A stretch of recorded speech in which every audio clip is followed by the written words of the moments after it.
We have a choice of routes today. Both are absolutely spectacular. I can't even say enough how much I love this day. But on the Tour du Mont Blanc, there's just literally never, ever a dull moment. Every single day, there's something different to see. The scenery changes continually. And I think really, really good package all in one trip. So I'm just going to talk a little bit about the Tour du Mont Blanc. So I'm a qualified international mountain leader. I've been guiding for around 20 years and I moved to the Alps in 1999. I've been really, really fortunate. I've worked all over the world. I've worked in Russia, Nepal, and then loads in Europe, in the Pyrenees, the Dolomites, the Verdon Gorge, and loads in Alps. But I'm lucky enough to live in Chamonix year round. And so for me, the Tour du Mont Blanc is on my doorstep. I've done the route 70 times. Something like that. I think I stopped counting officially when it got to about 50. I never tire of the amazing scenery around here. I also really enjoy guiding the slightly lesser known routes, such as the Tour of the Monte Rosa, the Tour des Combats, and of course the Haute Route from Chamonix to Zermatt. But I always just keep coming back to the Tour du Mont Blanc. It is really one of my favourite treks in the whole world. So I hope that I'll be able to share that with you and show you some of the passion that I have for this area and inspire you to come too. Give you an overview of the route and what is the Tour du Mont Blanc. And then I'm going to take you day by day through some of my favourite photos, my favourite routes, over as if you were doing the Tour du Mont Blanc in 10 days. And then I'm going to talk a little bit about some of the accommodation that you might find, some of the food that you're going to eat, then some of the flora and fauna, lots of animals that you can see on the route. Then we'll go and have a look, how hard is the Tour du Mont Blanc? Can you do it? The answer is yes. And then right at the end, we'll move on to what kit do you need? It's, I think, really unique in that it goes through 3 countries in quite a short space of time. So you start in France, here in the Chamonix Valley, and you go all the way through over to Italy, in Courmayeur, and then you come around into Switzerland, and then you come back over into France again. It passes through some of the best scenery in the world. I think a lot of multi-day hikes maybe cover a couple of boring sections so that you get from A to B. But on the Tour du Mont Blanc, there's just literally never, ever a dull moment. Every single day, there's something different to see. The scenery changes continually. And I think really, really good package all in one trip. Mont Blanc is the highest mountain in Western Europe. It's 166 kilometers or 100 miles to walk around. The total height gain and descent is around about 10,000 meters or 32,800 feet, which is just a bit higher than Everest. And the total hiking time, if you add it all up, if you're going moving at a nice steady plod, is precisely 57 hours. So before you start planning, you're probably going to want to choose your itinerary. And the main thing you're going to have to work out is how many days you're going to do, and also what sort of style of accommodation. So there's hundreds and hundreds of versions of the route. You can run around in several days. The record is just over 19 hours. The first time I did it in 3 days because I only had 3 days off work, so I had to. I'm not sure I'm going to repeat that. It was 3 12-hour days and I was pretty tired afterwards. And most people do, I would say, either a highlights version in 6, 7 or 8 days using buses, minibuses to shorten some of the days, or maybe do the full route in 10 or 11 days. I would warn people, if you're doing a highlights trip, just make sure you do the highlights. A lot of people end up missing my 2 favourite days. I'll talk about them later and show you some photos later, but my 2 favourite days are the Italian Val Ferret and then also a day above the Chamonix Valley. And a lot of highlights itineraries miss those out. So when I've done a 7-day itinerary, my itinerary is done exactly to include those days, and also to start on a Saturday and finish on a Sunday so that you get 7 days of hiking without having to take too much time off work. One of the other things I really love about the trip is walking across each of the borders. So again, on the highlights trips, some companies, I would say, drive over the borders. So I really like hiking every step and making sure that I'm hiking from France into Italy and from Italy into Switzerland and then back round to the Chamonix Valley. I would also consider adding a couple of rest days. Chamonix is a fantastic place for a rest day at the start or the end. Courmayeur and also Champay in Switzerland. All 3 places have a great choice of hotels and lots to do. So there's plenty to do. The other thing you want to think about when you're planning your trip is your comfort level. You can actually hike the Tour du Mont Blanc staying in 5-star luxury almost every night, not quite. You can stay in 4-star hotels. You can stay in 3-star hotels. You can really have a really good level of comfort.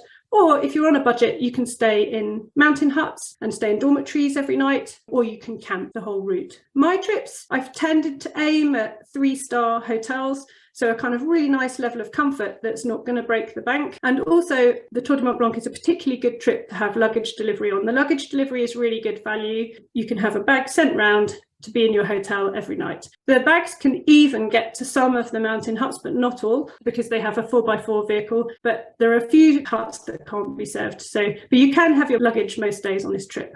So the trip starts and finishes in Chamonix in France, which is also on the border with Italy and Switzerland. Chamonix, it officially starts in Les Houches, but the Chamonix Valley is a very long, thin valley. So the route starts in the little village of Les Houches, and Chamonix is just 10 minutes, is the main hub, and is personally my favourite place to stay. There's a lot more going on, more restaurants. So if you want peace and quiet, you can stay in Les Houches, and then if you want to have places to eat, places to drink, loads of outdoor shops, then Chamonix is the place to stay. It's also a great place, as I said, to add on extra nights at the start or the end of your trip. And there's loads of cable cars, mountain railways, you can relax in the spa, or you can even take on some of the extreme sports. Chamonix is one of the, I'd say, the extreme sports capital of the world. Any sport you could imagine, you can do here. So you can do rafting, hydro speed, rock climbing, via ferrata, parapente or paragliding, mountain biking, you name it, you can do it here. Personally, I'd recommend adding your extra nights at the beginning of your trip rather than the end. The reason I say this is, firstly, to give you a little bit of time to recover from travelling. Secondly, in case you have any missing luggage, it'll give you time for your luggage to catch up with you before you need to start sending it around the Tour du Mont Blanc. And mainly, Chamonix, the town itself, is at 1,000 metres or 3,000 feet. So if you're coming from sea level, you will have just a day or two to acclimatise and get used to the altitude, because you could be slightly out of breath when you first arrive. Day one starts from Les Houches to Les Contamines. Most people start by taking the cable car from Les Houches. You can walk every step of the way. It takes a couple of hours to walk up. Personally, I take the cable car and then you're straight up with the views straight away. And also straight away on day one, you can have a choice to take a variant. Not quite every day, but most days on the TMB, you can either take the traditional route that's in all of the guidebooks, or you can take a variant which maybe takes you further away from the crowds. Usually the variants are a little bit harder, a little bit longer. I always try and aim to take the variants because they do offer slightly better views usually, and they're more interesting. So on day one, I'm straight there way on the Tricot, the Col de Tricot variant. So you start off by doing the suspension bridge over the Biennacé River, and it's quite an exciting bridge. I've never had anyone with vertigo get too scared on there. Everyone's made it across, no problem. I should also add that if you're doing a very, very early season TMB, it's worth checking that this bridge is in place just to make sure. They sometimes remove it for the winter so it doesn't get damaged. So straight away, you're going underneath the Biennacé Glacier, right underneath the Mont Blanc. And very quickly on the TMB, you actually lose sight of Mont Blanc for the next couple of days. These photos are taken from the Col de Tricot, this one here, and you're coming down towards the Miage here, Chalet de Miage. This is one of my favourite places to have a lunch stop. It does great blueberry tart, and I absolutely love going to have a little stop here. The scenery is amazing. You're right at the foot of this mountain here called the Dôme de Miage, and yeah, it's out of this world from day one.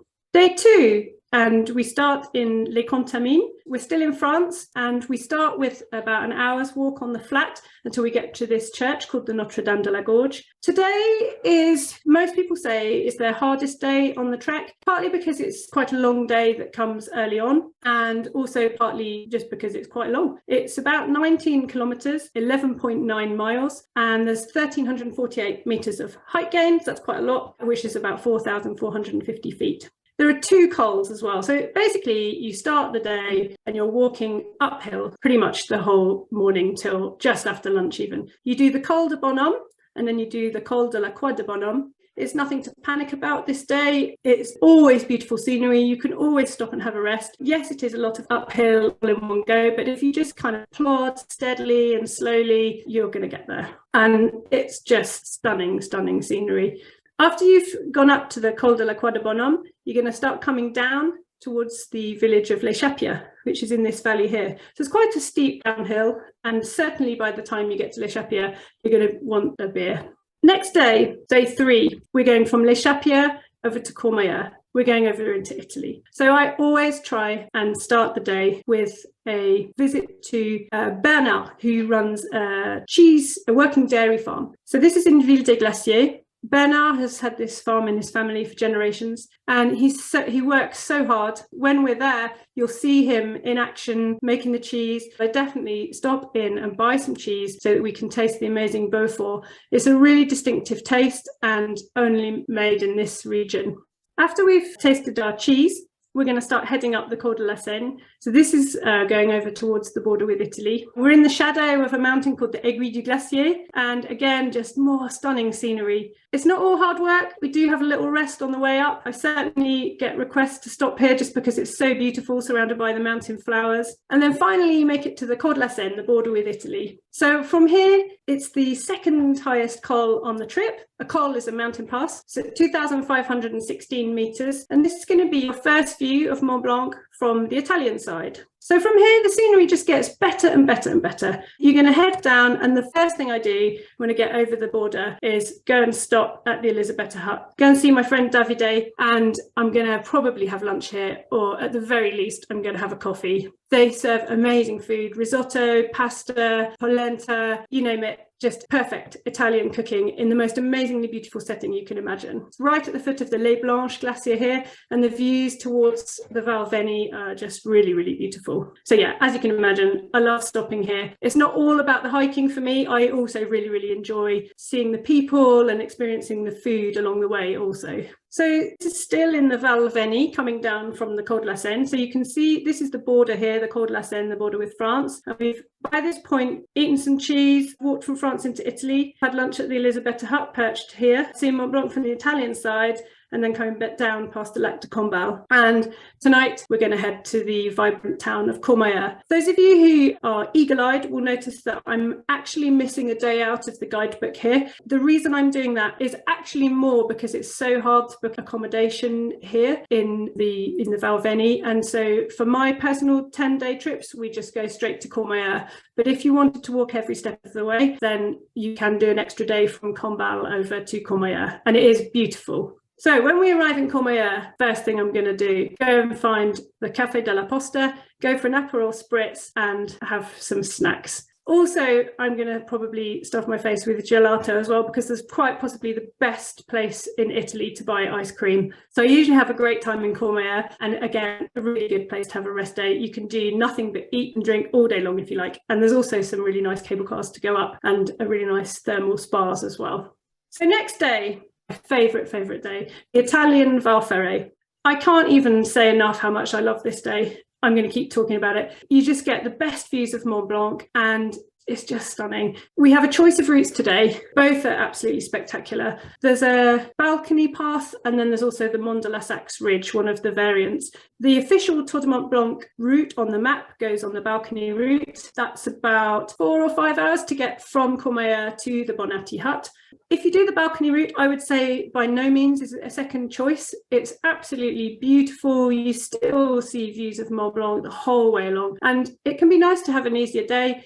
Everybody has to do the steep climb up out of Courmayeur. You can't avoid that. But once you get on the balcony trail, it's fairly flat. And if you wanted to have a little rest, then it's a perfect day. I do, however, really enjoy doing the Mont de la Saxe Ridge. This is one of my favourite variants of all time. It's quieter, the views of Mont Blanc are incredible, and you'll often see wildlife. I have quite often just seen herds of chamois and ibex when I've done this route, and also really quite often no one else around. When you do the ridge, you are a couple of 100 metres higher than the balcony path. The balcony path is below, down here, and you stay on this ridge for the whole way, and you have the views of Mont Blanc for the whole way. So I haven't really talked that much about mountain huts and what they are. They're little buildings placed up high in the mountains that enable you to stay in the mountains without having to come down to the towns or the valleys. They're a place to get away from it all. And truly, it is quite incredible that they are where they are and that they have the facilities that they do. They've got electricity, showers, comfortable beds, and they cook amazing food. It really is, considering the facilities there are, it's amazing that they're there. Sometimes they are dormitories and they can be a lot simpler than hotels. So if you're not keen on dorms, then that's maybe why you want to do a trip staying in 3-star hotels. But the one hut that I do include on my itineraries is the Bonatti hut. And the reason I've chosen it is because it's comfortable, it's got private rooms, it's got nice hot showers, and I really love the atmosphere here. Ambience in the Bonatti hut is really, really lovely. So the Bonatti hut is named after a famous mountaineer, Italian mountaineer, photographer and journalist. His name's Walter Bonatti. And inside the hut is lined with his stunning photographs. And all the while, you're opposite the Grand Girasse and Mont Blanc, famous for climbing. So that's why I like going to the Bonatti hut in particular. Some people do the whole route staying in mountain huts, but as I've said, I've just aimed, to get as much comfort as possible. So we just have this one night in the hut, and then all our other nights are in hotels. One of the things I really, really love about staying in the Bonatti hut is standing outside the hut, watching the sunset over Mont Blanc and the Grand Girasse. I genuinely feel quite emotional talking about it. And I'll stand outside, looking at the climbing routes that Walter Bonatti made. He's climbed the Aiguille Noire de Pertray, the Grand Girasse. And, you also know that while you're there looking up into the mountains, there are also probably quite a lot of other mountaineers with their little head torches, having their own adventures. And I really find it quite an emotional place to be. So the next day, we're going to go from Bonatti over into Switzerland, into La Feuille. So we're going to leave the Bonatti hut and still high above the Italian Val Ferret, still incredible views of Mont Blanc and still incredible scenery. No trip would be complete without a coffee stop at the Rifugio Elena. This is a nice break to break up the journey over the Grand Col Ferret. So this is the hut here. So I always stop here for an Italian coffee, and it's very sadly for me the last Italian coffee of the trip. So I didn't mention, but all of the Italian huts have a proper coffee machine. You're not going to get something that's reboiled, or you get a proper decent coffee. So yeah, I'm sad to say goodbye once we go over, but the scenery changes yet again. So we get to the border with Switzerland, into the Swiss Val Ferret, and we're going to get to the highest pass on the traditional route, which is 2,537 meters, which is around 8,300 feet. The border with Switzerland, again, the scenery changes. You come down into La Feuille, and then the next day, day 6, is a bit of a shorter day from La Feuille over to Champay,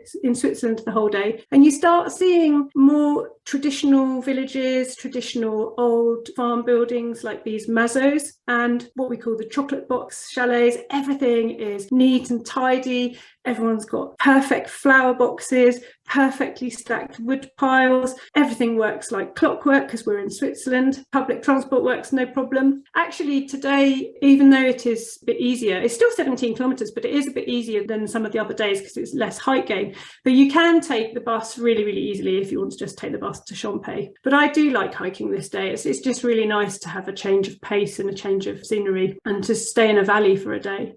So then we arrive in Champay, a quiet, pristine and tidy Swiss town. It's a small ski resort with one lift taking up to the main area. This is quite a popular place for a rest day. It's much quieter than Courmayeur, but it's still a really lovely place to stay.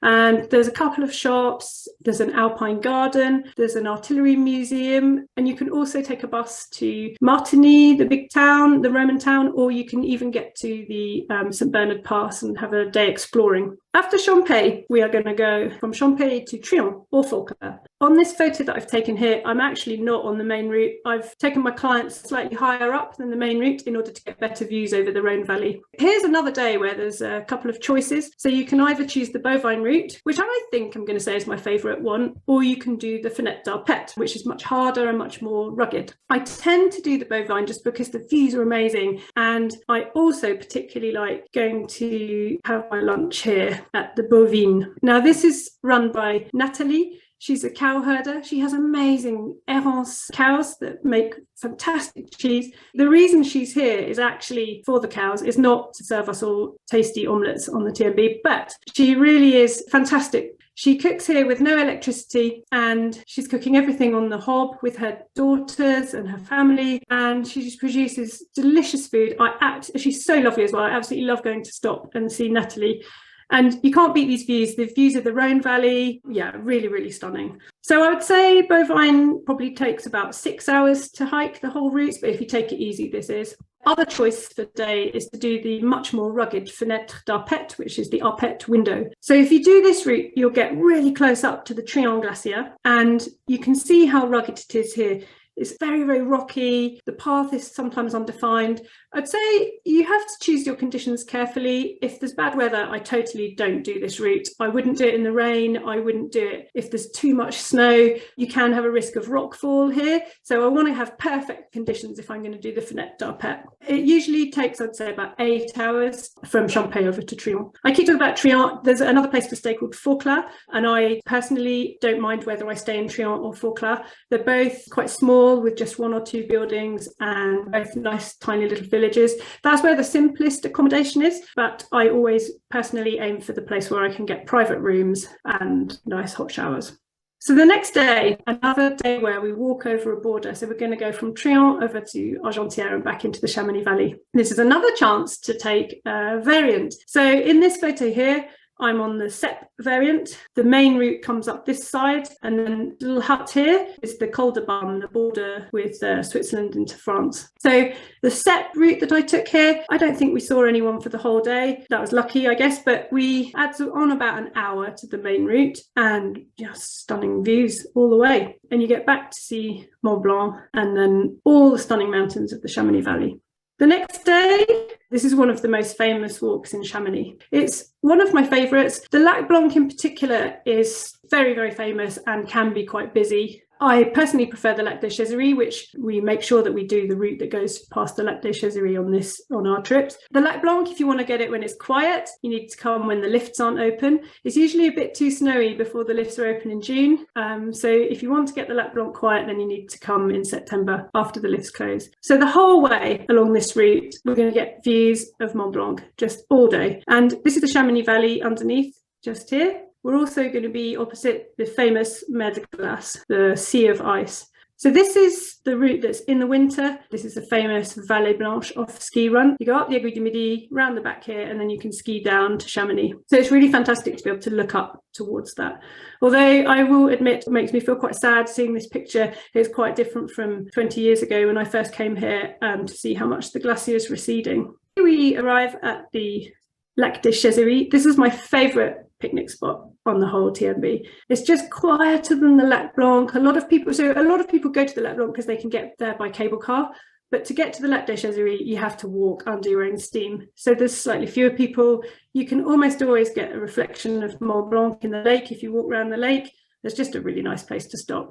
So for those who are feeling fit and want to continue, because you don't have to go to the Lac Blanc, it is possible to go from the Lac des Chézeries straight to the Flégère. But if you want to come up to the Lac Blanc, this is the high point of the day and really, really pretty. And you can have some really nice myrtille, tarte aux myrtilles or blueberry pie. On my trips, I should say we get the cable car down the Flégère and then go and stay in a hotel. But you can also stay in a refuge at the Flégère, really lovely views.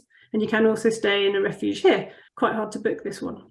So the final day, I've only put one photo for this trip, for this day, because this says it all. This is like, for me, the champagne finish to any Tour du Mont Blanc. A lot of people miss this day out, and I just really, really like it. From the Flégère, you do the Grand Balcon Sud all the way across to the Plan Prat, which is all the way above the Chamonix Valley. And then from there, you climb up to the summit of the Brevant, and then you're walking down to Les Houches. So it is another pretty long day, not quite so much uphill, but much more downhill. So there's 1,700 meters of descent today if you do the whole day. There's plenty of options to shorten this day by using the cable cars. So you can go from the Flégère just across to the Plan Prat and just do a couple of hours walk and the Grand Balcon Sud and then take the lift down. Or if you want to do the climb up to the top of the Brevant, you can get the lift down from the top of the Brevant. And for anyone who's got really sore knees, that can be quite a good idea. But yeah, if you want to do every step and complete the route, then you walk down with these amazing views of Mont Blanc past Belle-Lachat and then down to Les Houches. Even on one of the most popular treks in the world, it's still possible to get off the main route and away from the crowds and on all of these hidden variants. You'll spot a theme here. I'm obsessed with this. I'm obsessed with going, off the beaten track and, just getting a bit of peace and quiet. I've just come over the border from France into Italy and I'm on my way to the Elisabetta hut. You can see the main trail down here, and I'll sneak off over here and take a little shortcut to get to the Elisabetta hut. See many more wildflowers and usually more wildlife as well. So all of the photos in the next series I've taken at the busiest times of year, and I probably didn't see many other people at all for the whole day. This picture here, I don't do this particularly often because you need to be really fit to do this, but you can see the main trail down here. the main Valveni down here, and I've taken variant up to the Mont Fortin, which is above Courmayeur and above the Combal Lake, and it's absolutely stunning. This is the photo from the balcony route, which is above Combal. This is from my favourite variant, the Mont de la Saxe. I can't believe more people don't do this route because it's so stunning. You can see the path coming on the ridge here. You've got Mont Blanc in the background, the Grand Jurasse. You've got the Dent du Géant poking out there. And then you do this whole path here. And, you know, these are my two clients and we're the only people we saw for that day. And then we come back down to the Bonatti hut. Another variant from Trian to Argentière called Les Grands. Again, I just hardly ever see anyone whenever I do this route. It's a bit more interesting. Again, it adds about an hour on to the main hike. This is one of my favourite things to do. Again, I don't do it on that many trips. I tend to do it on my private trips. It's much more rugged to get here. So this is the Refuge Robert Blanc. So you might well go here if you're going from Les Chapières over to Courmayeur and have this as an overnight stop. I'd say it's pretty extreme. You want to be quite hardy. You're almost certainly going to cross some snow patches. I took this photo in July, towards the end of July, and we still had quite a lot of snow patches to cross over. It was totally and utterly worth it. For this trip, for getting to the Robert Blanc, I usually take my micro spike, not full-on crampons, but little micro spikes, and I definitely use them to get here, even at the end of July. This is the view from the refuge, totally worth every step. From the refuge to join the main trail the next day to get back to the Col de la Seine, really fantastic route. There's a few cables, a couple of ladders, you know, it's quite exciting. I really enjoy doing it. I'd say you need to be quite fit and nimble to do that hike, but you'll absolutely love it.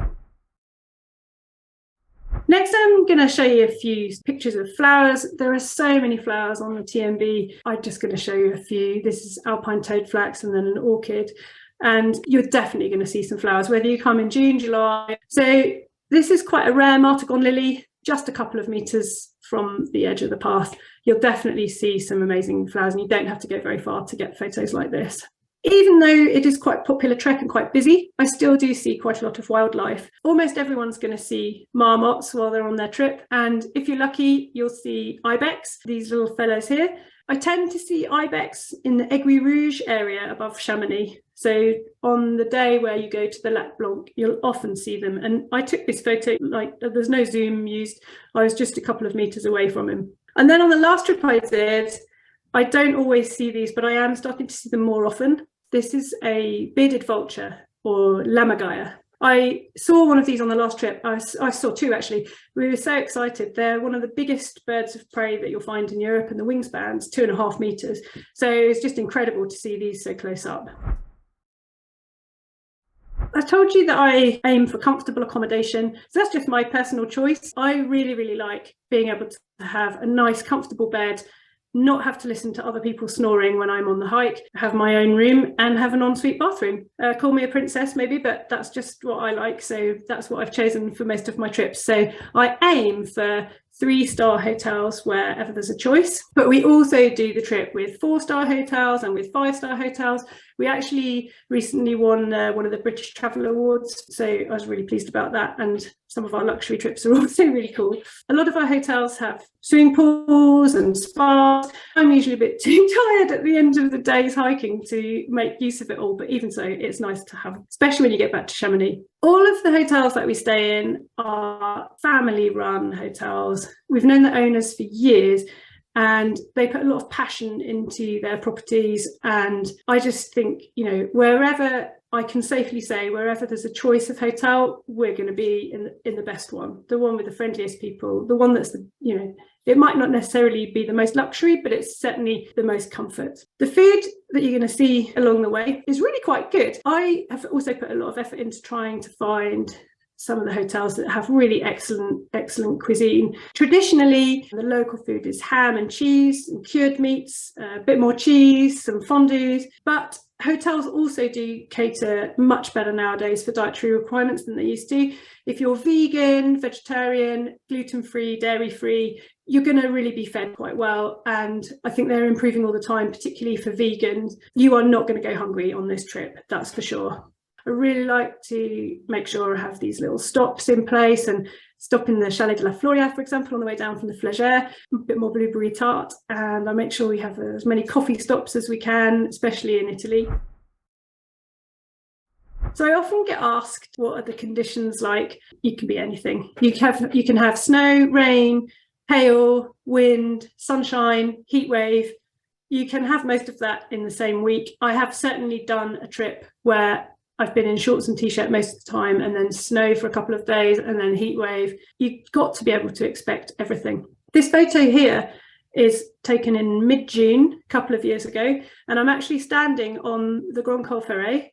And I'm actually even standing on top of the border post, which is normally about head height. So that's how much snow there still was. It was still fine to be able to do the circuit, but you'll notice I'm in hiking boots instead of trainers, which is quite unusual for me. But if it's snowing, I tend to put my boots on.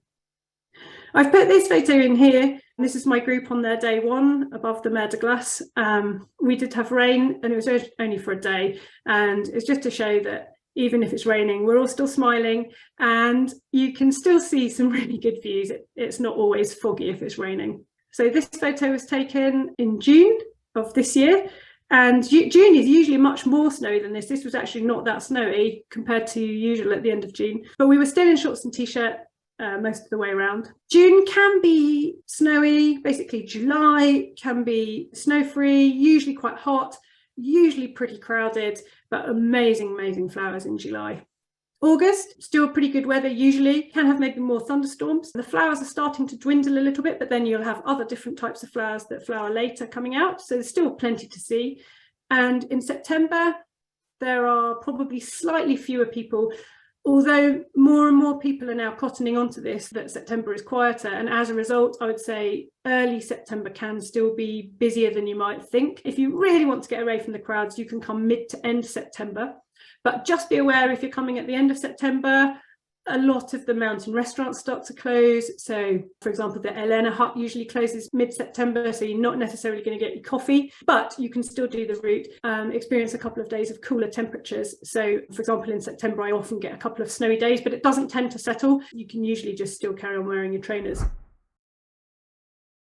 I also get asked what kit to bring, what kit do I need? So you definitely need to bring a rucksack of around about 25 to 30 litres. That is assuming that you've got luggage delivery. You want to make sure it's comfortable, that you've tried it on, that you're not just kind of buying it brand new and then just putting it straight on and off you go. You probably want to have experienced, doing a hike so that you know how high up on your back you want it to sit, and you can buy rucksacks of varying length. So it's a good idea to go and try them all on and make sure they fit properly before you buy. Personally, I always bring a water bladder. This is one of those things that some people love and some people hate. There's no rule, you can do whatever you like. But personally, I take a 3-litre bladder, and I'll make sure it has a tap, so I don't want all of my water to be spilling out all over the place. I do find, personally, if I am carrying bottles and not camelback, then I have to stop, take the rucksack off, get the water bottle out, and I don't keep myself hydrated enough if I'm just carrying bottles. But that's not the same for everybody. Some people just prefer that way. But for me personally, I'll easily get through 3 litres on a hot day. Most of the days, you don't have to carry as much as 3 litres, because most of the days you can fill up. So I normally tell people to carry a litre or 2, and then they can fill up. But there's one day in particular where people get really caught out. If you've got a hot day, and you're doing the Lac Blanc hike, a lot of people run out of water that day, and for that day I always take 3 litres. The other thing that I personally feel is essential is the walking poles. Many people say they don't like them. Oh my gosh, I wouldn't be able to survive without them. I'm hoping it's going to give my knees a couple of extra years. I always buy the poles that have the lockable join, and also that are adjustable. You can get ones that twist, but they are more prone to malfunction. You're also going to need to bring sun hat, sun cream, a waterproof jacket and trousers, a warm jacket, maybe like a belay jacket. I don't tend to bring a down jacket just because it's not much use if it gets wet, but also it doesn't usually get cold enough to require a down. Maybe that's got in my bag if I'm doing an end of September trip, or if it's going to be unseasonably cold. I also carry, pretty much every day, I will carry a pair of gloves and a woolly hat in my rucksack. Usually the waterproof jacket, the waterproof trousers, the warm jacket, the gloves and the hat all just stay in the bottom of the pack and don't come out. But when they do come out, they're definitely needed. The other thing that I always carry if I'm going to be staying in the mountain huts is a sheet sleeping bag liner. That's actually obligatory. The huts will provide blankets and duvets, but you need to bring a sheet liner. You can either bring silk or cotton. Silk is lighter but more expensive and it's more comfortable. So I would say there's just two types of footwear that you're going to need. Either a lightweight hiking boot with ankle support or a trail running shoe. I personally wear the trail running shoe. I should probably say I'm not sponsored by La Sportiva at all, but this is my favorite shoe. It's called a Raptor, and I wear this for all of my TMBs. I absolutely adore them. They've got a really good sole. It grips really well, and I think it's maybe a modern thing to take a lightweight shoe, but I can move fast, I can move freely, and I really like wearing these. That's my personal choice. Some people prefer to have ankle support, and maybe if you're not used to hiking all of the time, maybe the ankle support can be quite valuable. And then if it's snowy or rainy, then maybe I'll take a Gore-Tex version. These are a no-no, great big stiff mountaineering boots. You absolutely do not need these. These are going to hurt your feet, and having a stiff sole is probably going to cause you a lot of pain. You just don't need it. It's overkill. These are also a no-no. Oh my goodness, I see people wearing these sorts of shoes all the time.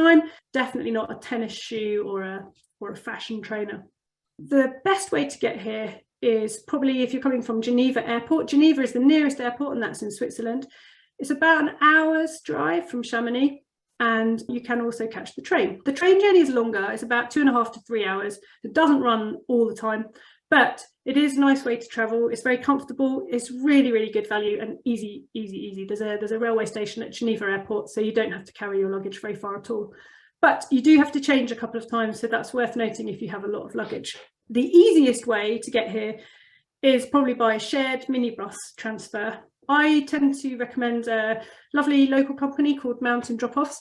And if you do book with us, we've got a discount code for people. So the good thing about the door-to-door service is they're 8-seater minibuses. They pull people together from similarly timed flights. So once they've got 8 in the van, off they go, and it's just an hour to Chamonix, and they drive around and drop you off at your actual hotel. Some of the cheaper services will only take you as far as one Chamonix Sud bus stop. So that's fine if your hotel's quite near the bus stop, but if your hotel's the other side of town, then you've got quite a long way to walk with your luggage. That's also worth bearing in mind if you're taking the train. There's a little station called the Aiguille du Midi. A lot of people ask, can I do it? Who can do the Tour du Mont Blanc? Anybody. Young, old, fit, slow plodders, families, backpackers, runners, anyone can do it. As long as you put your mind to it and you decide you're going to train and get fit, you can do the Tour du Mont Blanc.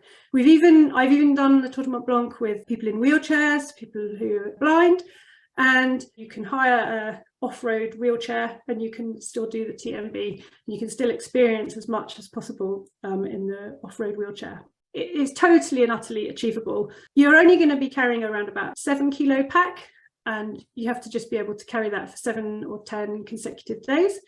You don't have to be an athlete, but the fitter you are, the easier obviously it's going to be. Most days the height gain is around 1,000 meters, which is about 3,300 feet. Anyone who thinks that's a bit too much for them, you can book a private trip and you can get the days shortened with transfers, or you can just take it a bit easier and do shorter steps. So the more hiking you can do beforehand, the better. So the best exercise you can do beforehand is going to be hiking and running, and that's going to be much more effective than hitting the gym for weight sessions. So you need to have a good level of aerobic fitness. Doesn't mean you need to be fast. A good slow steady plod is absolutely fine, and you just need to be able to walk uphill at a steady pace for a couple of hours at a time.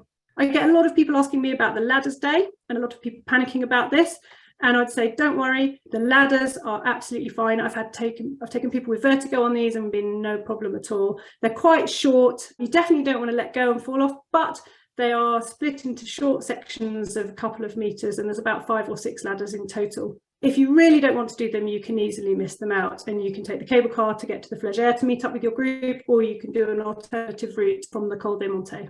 So we've got some upcoming trips. Just to let you know, we've got 2 dates left where we've got availability. It's just been insanely busy this year. I thought it might calm down a bit after COVID, but it still seems that the appetite for the Tour du Mont Blanc is insatiable. So we've got a trip, a 7-day itinerary on the 1st of July and a 10-day itinerary also on the 1st of July. And that's the only trips we've got left with dates.